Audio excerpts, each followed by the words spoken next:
Պարոն Ասլանյան, նախորդ դատական նիստին էլ էիք այստեղ, օրինաչափորեն նոր այսպես կոչված Հայաստանում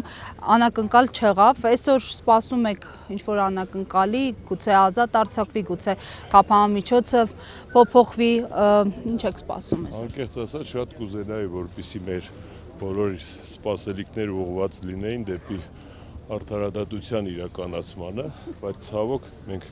դատարաններ գալիս ենք ոչ թե արդարադատությանը սպասելիս վերջերս, այլ ինչ-որ հրաշքի սպասելիս, եթե այդ հրաշքին սպասելուն է վերաբերում, գուցե, բայց արդարադատության իրականացման ուղղությամբ ցավոք սրտի այլևս Հայաստանի Հանրապետությունում գրեթե ոչ ոք արդարադատության իրականացմանը չի հավատում, իսկ դա նշանակում է, որ պետությունը իր ամենակարևոր ֆունկցիաներից մեկում արդեն թերացել է եւ ցավոք պետք է արձանագրել, որ այդ հույս ու հավատի վերանալուն հետ երկրում աճում են հանցագործությունների թիվը, ես կապում եմ դրա հետ։ Պարոն Ասլանյան, ձեզ համար եւս այսպես ասած խորտ չի այս իրավիճակը, դուք եւս առնչվել եք այս սիտուացիային, կալանավորված եք եղել, պետությունը չէ, իշխանությունները սրանով ինչ հարց են լուծում եւ հնարավոր է արդյոք այս կերպ ճնշել օրինակ պայքարը, շարժումը,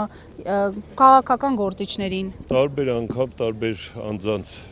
նկատմամբ իրենց գործելավոճը նույնն է, բայց տարբեր հարցեր են լուծում, նայած որ ժամանակաշրջանում նկատմամբ ինչ հարց են լուծում, բնականաբար ով կոտրվելու ընդունակություն ունի, նա կկոտրվի, ով չունի այդ ընդունակությունը, նա չի կոտրվի, հետեւաբար հենց զուտ որ վերաբերվենք դրան, որ մարդուն հոգեբանորեն կոտրելու միջոց, կարծում եմ դա վաղուց այլևս չի աշխատում, ոչ ոքի համար բանտն ու զրկանքները այլևս նորություն չեն, այլևս սարսափելի չեն, հետեւաբար այդ ֆունկցիան չի գուցե անձնական վրեժխնդրություն, ընտրովի արդարադատություն,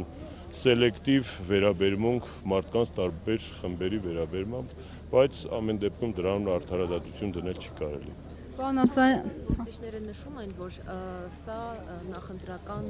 արշավ է նաև, պատրաստվում են 2026 թվականին ու այս բանտարկությունները հենց այդ ֆոնին են դիտարկվում։ Այդ թող Հայաստանի Հանրապետությունը փշալարերով փագեն